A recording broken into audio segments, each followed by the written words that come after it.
स्वागत है आपका। मैं हूं आपके साथ नेहा दुबे। गौतम अडानी को लेकर सरकार को घेरने की कोशिश में जुटी कांग्रेस अब जॉर्ज सोरोस के मसले पर उलझ गई है। भाजपा ने जॉर्ज सोरोस के बहाने कांग्रेस के शीर्ष नेतृत्व को कटघरे में खड़ा कर दिया है और इसी कारण बीते 2 दिनों से संसद की कार्रवाई भी बाधित हो रही है। कांग्रेस को समझ में नहीं आ रहा है कि आखिर वह इस मुद्दे को कैसे लेकर निपटे। हालांकि कांग्रेस के लिए अमेरिका से थोड़ी राहत वाली खबर आई है। जॉर्ज सोरोस से जुड़े हुए और उसके वित्त पोषित संगठन का इस्तेमाल भारत को अस्थिर करने के लिए किए जाने संबंधी आरोपों को अमेरिका ने स्पष्ट तौर पर खारिज कर दिया है। बता दें आपको कि भाजपा ने सोमवार को कहा है कि अमेरिका को यह स्पष्ट करना होगा कि वह मोदी सरकार को अस्थिर करने के लिए अरबपति निवेशक के रुख के साथ खड़ा है या नहीं। अमेरिका से मिली संजीवनी के बाद कांग्रेस पार्टी अब आक्रामक होती हुई दिखाई दे रही है। बता दें आपको कि इसी कड़ी में विपक्ष राज्यसभा में चेयरमैन जगदीप धनखड़ के खिलाफ अविश्वास प्रस्ताव लाने की तैयारी कर रहा है। इतना ही नहीं, वह भाजपा को चुनौती दे रही है कि अगर जॉर्ज सोरोस खराब आदमी है तो भारत सरकार के उनके खिलाफ प्रत्यर्पण की कार्रवाई करें। कांग्रेस नेता पवन खेड़ा ने कहा है कि एक ट्वीट कर कहा है कि सरकार मित्र देशों से रिश्ते खराब कर रही है और भारत की शत्रु देशों को क्लीन चिट दे देते हैं।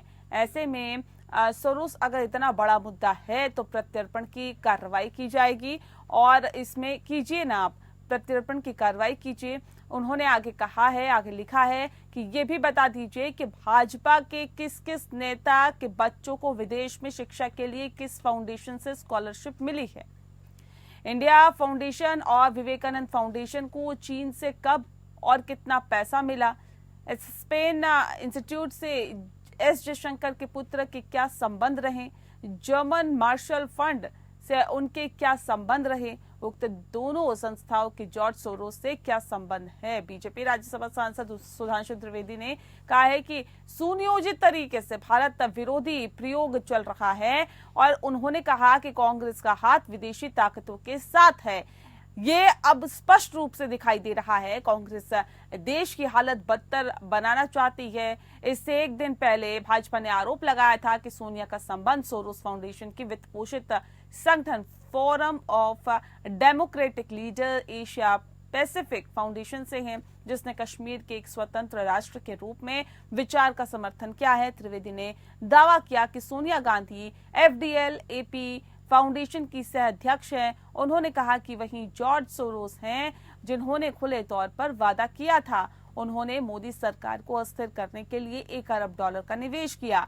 त्रिवेदी ने इसे गंभीर मामला बताते हुए कहा कि वो अन्य सदस्य इस मुद्दों को उच्च सदन में उठाना चाहते थे, पर विपक्ष ने इसकी अनुमति नहीं दी।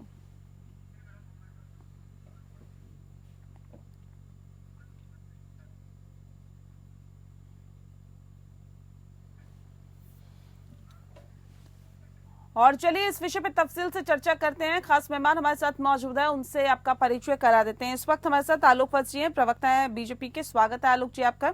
रतन तिवारी जी हमारे साथ जुड़ गए हैं, प्रवक्ता है कांग्रेस पार्टी के। रतन जी आपका भी बहुत बहुत स्वागत है। आलोक जी, क्या इतना बड़ा विषय हो गया सोरोस का कि इसे संसद में उठाया जा रहा है और कार्रवाई उस तरह से बेहतर तरीके से नहीं चल पा रही जिस तरह से चलनी चाहिए। उन जनता के मुद्दों को नहीं उठाया जा रहा जिनको उठाना चाहिए। सोरोस का मुद्दा क्या वाकई इतना बड़ा मुद्दा हो गया कि संसद में से उठाया गया और इसे पूरी तरह से भुनाने की कोशिश आप लोगों की तरफ से की जा रही है?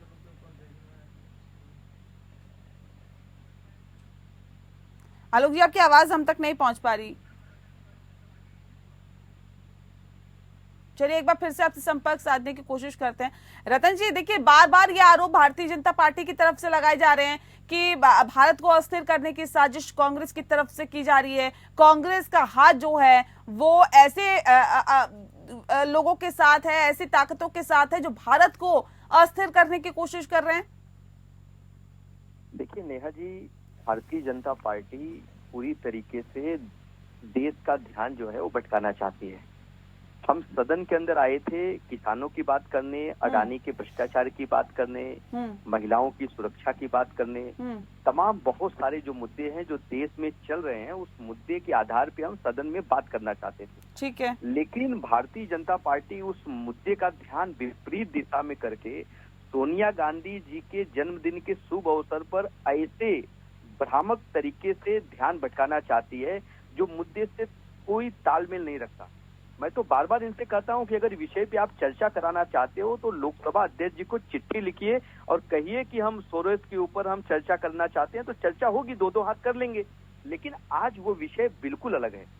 भारतीय जनता पार्टी इस देश की जनता का जो एक एक पैसा है उसे बर्बाद करने के लिए सब कृत्य किया जा रहा है। आप चाहते हैं एक घंटे में कई करोड़ रुपए हमारे देश के बर्बाद हो जाते हैं, वो बर्बादी का कारण भाजपा बन रही है। और मैं इनसे निवेदन करता हूं कि आप अगर चर्चा कराना चाहते हैं तो लोकसभा अध्यक्ष को आप चिट्ठी लिखिए, हम तैयार हैं चर्चा कराने के लिए सोरेस के ऊपर।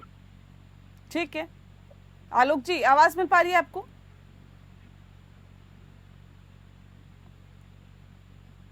चलिए वहां तक आवाज नहीं पहुंच पा रही। लेकिन रतन जी देखिए, इस बार इस मुद्दे को उठाना क्या मंशा है भारतीय जनता पार्टी की? बार बार इस मसले को उठा रही है, एक बार नहीं दो बार नहीं, लगातार इस मसले को उठाया जा रहा है। देखिए नेहा जी, भारतीय जनता पार्टी सत्ता में अगर आई है तो गांधी परिवार के ऊपर आरोप लगा कर पानी पी के उन्हें कोस कर इन लोग सत्ता में आए। आप देखिए ना, सोनिया गांधी के ऊपर इन लोगों ने बहुत पहले भी आरोप लगाए, रॉबर्ट वाड्रा के ऊपर आरोप लगाए, प्रियंका जी, राहुल गांधी, मल्लिकार्जुन खड़गे, ऐसे तमाम नेताओं को ईडी सीबीआई ने 60 घंटे पूछताछ की, लेकिन कुछ नहीं मिला। तो इन लोग आरोप लगाते हैं लेकिन आरोप से कुछ निकलता नहीं है। हम तो बार बार इनसे कहते हैं कि आप सदन के अंदर आइए ना, बात करिए। आप मणिपुर पे जब हम चर्चा कराना चाहते थे तो आप 2 घंटा प्रवचन दे दिए प्रधानमंत्री जी और मणि के ऊपर, मणिपुर का मन नहीं बोले। तो ये मुद्दे के विपरीत भागते हैं और ये अडानी को बचाना चाहते हैं और अडानी के मुद्दे को हम उठाना चाहते हैं सदन में, उसका ध्यान वो हटाना चाहते हैं, बस यही और कुछ नहीं। ठीक है आलोक जी, क्या सोरोस इतना बड़ा विषय हो गया है कि इसको सदन में उठाया जा रहा है, इसको पूरी तरह से भुनाने की कोशिश की जा रही है? ये तो कह रहे हैं बेबुनियाद आरोप हैं जो हम पर लगाए जा रहे हैं। ऐसे क्या सबूत है आप लोगों के पास कि इस मसले पर हंगामा कर रहे हैं इतना ज्यादा आप लोग?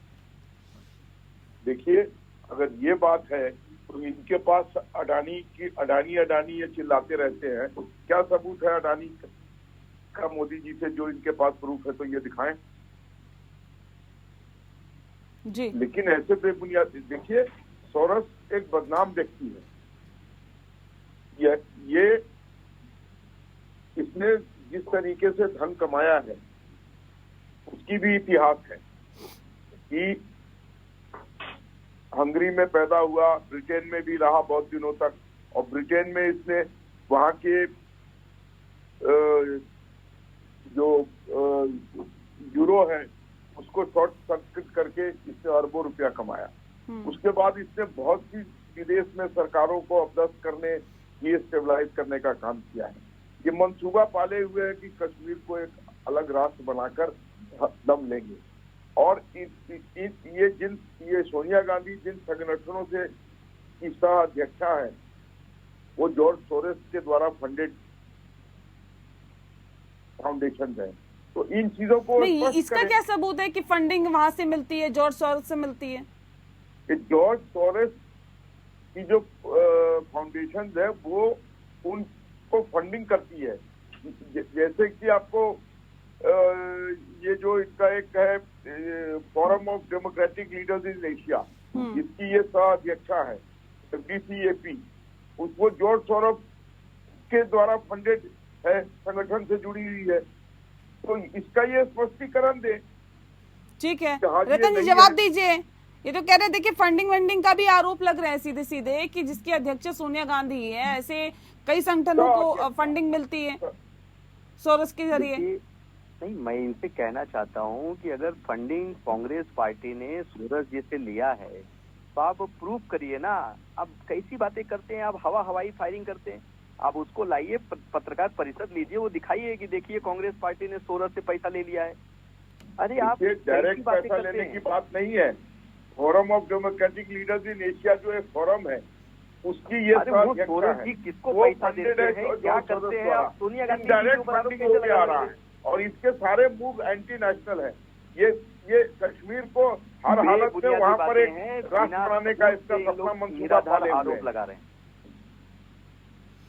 इसमें कोई शक नहीं है कि जॉर्ज सोरेस USA के 10 बड़े बिलियनर में से एक है, लेकिन ये अपने पैसे का इस्तेमाल बहुत से कंट्रीज को डिस्टेबलाइज करने में लगाता है। ये शरारती तत्व है और यहाँ पर इसकी दाल नहीं गलती है।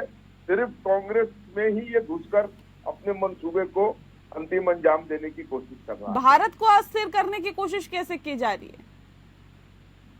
इसका मेन टारगेट नेहा जी कश्मीर है। वहां पर ये कश्मीर को भारत से अलग करने का मंसूबा पाले हुए और समय समय पर इसने इस तरीके का बयान भी दिया है।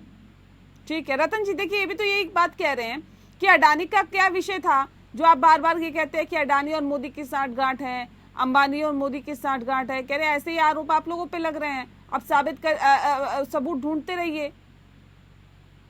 देखिए अडानी जी को प्रधानमंत्री मोदी ने रेल दे दिया, तेल दे दिया, भेल दे दिया, एयरपोर्ट दे दिया, सब कुछ दे दिया। वो तो पूरे मीडिया डोमेन में भी है, पब्लिक जानती है कि मोदी जी अपने प्रिय मित्र को पूरे भारत की बड़ी बड़ी प्रॉपर्टियां, बड़े बड़े ठेके देते चले जा रहे हैं। वो तो पूरा देश देख रहा है। लेकिन सोरस से कांग्रेस पार्टी का क्या संबंध है वो नहीं बता रहे हैं। ठीक है, उनकी संस्था में अगर सोनिया गांधी जी कभी अध्यक्ष रही हो वो तो बात की बात है। तो इसका मतलब ये नहीं है कि सोनिया गांधी जी और सोरस कश्मीर को नहीं देना। तो इसका मतलब ये नहीं है कि ये साठगांठ है या फिर आगे इनका और इस तरह की कोशिशें हो सकती है कि भारत को अस्थिर किया जा सके। जैसा कि अभी आलोक जी कह रहे थे कि देखिए कश्मीर को एक अलग राष्ट्र बनाने की कवायद उसकी है और इस कवायद में वो लगातार लगे हुए हैं। तो ऐसे में नेहा जी भारत किस तरीके से प्रगति कर रहा है, 5वीं सबसे बड़ी अर्थव्यवस्था में खड़ा है और तीसरी सबसे अर्थव्यवस्था बनने की और पुरजोर अग्रसर है।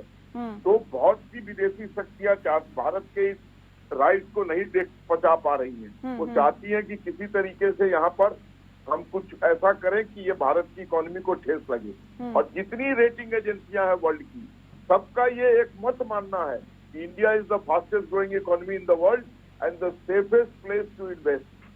तो इसके कारण बहुत सी विदेशी ताकतें हमको डिस्टेबलाइज करने में तुली हुई हैं। इसमें एक ये जॉर्ज सोरोस की है और कांग्रेस से साठगांठ करके अपने इस मंसूबे को ये अंतिम अंजाम देना चाह रहा है। तो पवन खेड़ा जवाब तो दे रहे हैं संसद में। उन्होंने कहा कि भाजपा के किस किस नेता के बच्चों को विदेश में शिक्षा के लिए किस फाउंडेशन से स्कॉलरशिप मिली है ये भी स्पष्ट होना चाहिए। इंडिया फाउंडेशन और विवेकानंद फाउंडेशन को चीन से कब और कितना पैसा मिला ये भी स्पष्ट होना चाहिए। मुझे मालूम है आप एस्पन इंस्टीट्यूट और जर्मन मार्शल फंड के बारे में कह रही है कि इसका जयशंकर जी से क्या संबंध है। तो अगर इनके पास कोई सबूत है तो पेश करें। ठीक है रतन जी, देखिए वो बात तो वही घुमा फिरा के आ जाते हैं, ना सबूत आपके पास है ना सबूत उनके पास है। तो फिर क्या ये संसद का वक्त जाया करने के लिए पूरा काम हो रहा है क्या? कि जॉर्ज सोरोस के द्वारा फंडेड जो और संगठन है उसकी सोनिया गांधी सह अध्यक्षा हैं। मैं इनको जवाब देता हूँ जी। देखिए सोनिया गांधी जी को समझना इन लोगों की बस की बात नहीं है। इन लोग नागपुर में आरएसएस मुख्यालय में रोज पढ़ाई करते हैं और कैसे इस देश में भ्रम फैलाया जाए उसकी बात करते हैं। मैं तो इनसे पूछता हूँ कि वही सोनिया गांधी जो एक बार नहीं 3-3 बार प्रधानमंत्री की पद को, जो मोदी जी उस पद को लेने के लिए ललायत रहते हैं, उसको ठोकर मारने का काम किया। सोनिया गांधी उस परिवार से आते हैं जिन्होंने कारगिल युद्ध हो रहा था और जब हम युद्ध लड़ रहे थे तो उन्होंने अपने पूरे जेवर दागिने को दान में दे दिया। हम उसी गांधी परिवार से आते हैं। राजीव गांधी जी ने अपना अरबों खरबों का आनंद भवन जो इलाहाबाद में स्थित है उसको भारत सरकार को दे दिया। कांग्रेस पार्टी के ऊपर ऐसे आरोप लगाना, वो भी गांधी परिवार के ऊपर जिन्होंने सब कुछ न्यौछावर कर दिया हो इस देश के लिए, जिसके बाद कुछ नहीं बचा हो, अपना खुद का घर न हो, ऐसे सोनिया गांधी के ऊपर आरोप लगाने से इन लोगों को शर्म भी नहीं आती। मैं तो इनसे बार बार कहता हूं कि आप सबूत लाइए, सबूत लाके सदन में पेश करिए। नहीं, ये भी तो कह रहे हैं कि सबूत लाइए ना। अगर आप ये आरोप लगा रहे हैं तो सबूत लेके आइए। अडानी अंबानी का आरोप लगा रहे हैं तो सबूत लेके आइए। अडानी का तो सब कुछ जाहिर है ना। इंस्टीट्यूट से क्या कनेक्शन है ये आरोप लगा रहे हैं तो लेके आइए ना सबूत। तो मैं तो वही तो बोल रहा हूँ कि हम अडानी की जब बात करते हैं तो अडानी को बचाने के लिए सोरोस को लेके आ जाते हैं। ये अडानी को बचाने में इतने उतावले हैं, इतने व्याकुल हैं कि हमारे अडानी साहब को कुछ न हो पाए उसके लिए हम सोनिया गांधी के ऊपर आरोप लगा देंगे, मल्लिकार्जुन खड़गे के ऊपर आरोप लगा देंगे और जो भी व्यक्ति अगर आरोप लगाएगा अडानी और मोदी के ऊपर, इस दोस्ती पे जो दरार डालेगा हम उसके ऊपर आरोप लगाएंगे। इनकी तो ये कला है और उस कला से पूरा देश वाकिफ है। अपने आप को पाक साफ दिखाने की कोशिश है क्या आलोक जी? ये तो कह रहे हैं कि देखिए अडानी अंबानी से अपना नाम हटाने की ये कोशिश है, दूसरा का भी नाम जोड़ दो ताकि दोनों ही दागदार दिखे। रतन तिवारी जी से पूछिए, कितने पीढ़ी दर पीढ़ी परिवारवाद को ये मान्यता दिए हुए हैं। दूसरी चीज, राहुल गांधी के नेतृत्व में 89 बार ये हार चुके हैं विभिन्न चुनाव, सेंचुरी पूरा कब करेंगे। तीसरी बात, इंडिया गठबंधन के अंदर से ही आवाज उठ रही है कि राहुल गांधी कांग्रेस नेतृत्व नहीं करेगा, अब दूसरे लोग नेतृत्व करेंगे। उसको दो प्रबल संगठन तृणमूल कांग्रेस और समाजवादी पार्टी ने जोर देकर कहा है। तो इनका तो खुद का घर बिखरता हुआ है। ये नेशनल पार्टी नाम के रह गए हैं। ये राज्यों में जाकर कटोरा लेके खड़े हो जाते हैं, कुछ सीट दे दे भाई, हम भी एक नेशनल पार्टी है। उत्तर प्रदेश में आते हैं तो समाजवादी पार्टी के सामने खड़े हो जाते हैं। वेस्ट बंगाल में जाते हैं तो ममता बनर्जी भगा देती हैं। दिल्ली में जाते हैं तो केजरीवाल भगा देता है कि हम नहीं लड़ेंगे आपके साथ विधानसभा का चुनाव। उसके बाद बिहार में जाते हैं तो लालू। अरे सर, इतनी खराब पार्टी है, ये इतने इनके हालात खराब है, तो ये सोरोस के मुद्दे से क्यों वक्त जाया किया जा रहा है? इनका तो अस्तित्व ही खतरे में है नेहा जी। ये क्या बात करेंगे मोदी जी के मुकाबले, जिसको देश की जनता ने पलकों पर बिठा के रखा हुआ है, दोबारा रिपीट कर रहा है।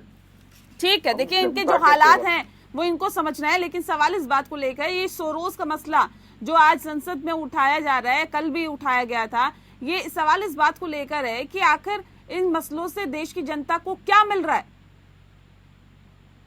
देश की जनता को एक भयंकर अपराधी से, एक ऐसे व्यक्ति से जो देश को डिस्टेबलाइज करना चाहता है, अलग संगठन, अपने संगठन से फंडिंग करके कश्मीर को एक अलग राष्ट्र बनाना चाहता है, उससे सचेत करना है, उससे बचाना है। और उस कवायद में हम लगे हुए, और उस कवायद में हम अंतिम सांस तक लगे रहेंगे।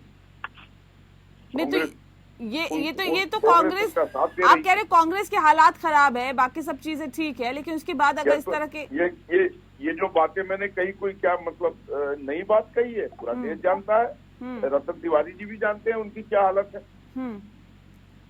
रतन जी कह रहे देश को बचाना है, आप लोग अस्थिर करने में लगे हुए हैं, लेकिन देश को बचाना है और इन्हीं कोशिशों में हम लगे हैं। लेकिन क्या लगता है कि इस मसले से जनता का कुछ भला होने वाला है? ये टाइम जाया किया जा रहा है संसद का। नेहा जी देश को बचाने का नहीं, देश को बेचने का काम किया जा रहा है। पिछले 10 वर्षों से प्रधानमंत्री जी क्या कर रहे हैं, किसानों पे उन्होंने क्या काम किया, वही प्रधानमंत्री है ना। आलोक जी जानते होंगे, ये वही प्रधानमंत्री हैं। जब मुख्यमंत्री हुआ करते थे तो किसानों पे एमएसपी का कानून बने, उसके लिए वकालत करते थे। आज 10 से ज्यादा वर्ष से प्रधानमंत्री हैं, लेकिन किसानों के एमएसपी पे, किसानों का एम तक नहीं बोलते। ये वही प्रधानमंत्री है जो महिलाओं की बात करते थे, मणिपुर आज तक नहीं गए। ये वही प्रधानमंत्री है जो महंगाई पे सीना चौड़ा करके बोलते थे, आज महंगाई पे एक शब्द नहीं बोलते। तो प्रधानमंत्री जी इस समय अडानी और अंबानी के लिए काम कर रहे हैं, ये पूरा देश देख रहा है। और हम इस देश को बचाने का काम कर रहे हैं, इस देश के लोकतंत्र को बचाने का हम काम कर रहे हैं, और पूरा देश देख रहा है नेहा जी। और देश अब समझ रहा है धीरे धीरे। जी, देश समझ रहा है, देश देख रहा है, और वक्त आने पर जवाब भी देगा। किसको देगा ये भी वाकई देखने वाली बात होगी। बहरहाल बहुत शुक्रिया आप दोनों का हमारे साथ इस खास चर्चा में शामिल होने के लिए। तो सोरोस पर सियासत लगातार हावी होती जा रही है, संसद में भी इस मसले को उठाया गया, इस मसले को भुनाने की भी पूरी कोशिश की जा रही है। लेकिन ये मसला किसके अगेंस्ट जाता है, ये जनता इसे किस तरह से देखती है, इसके लिए थोड़ा इंतजार करना पड़ेगा। खास पेशकश में फिलहाल इतना ही। नमस्कार।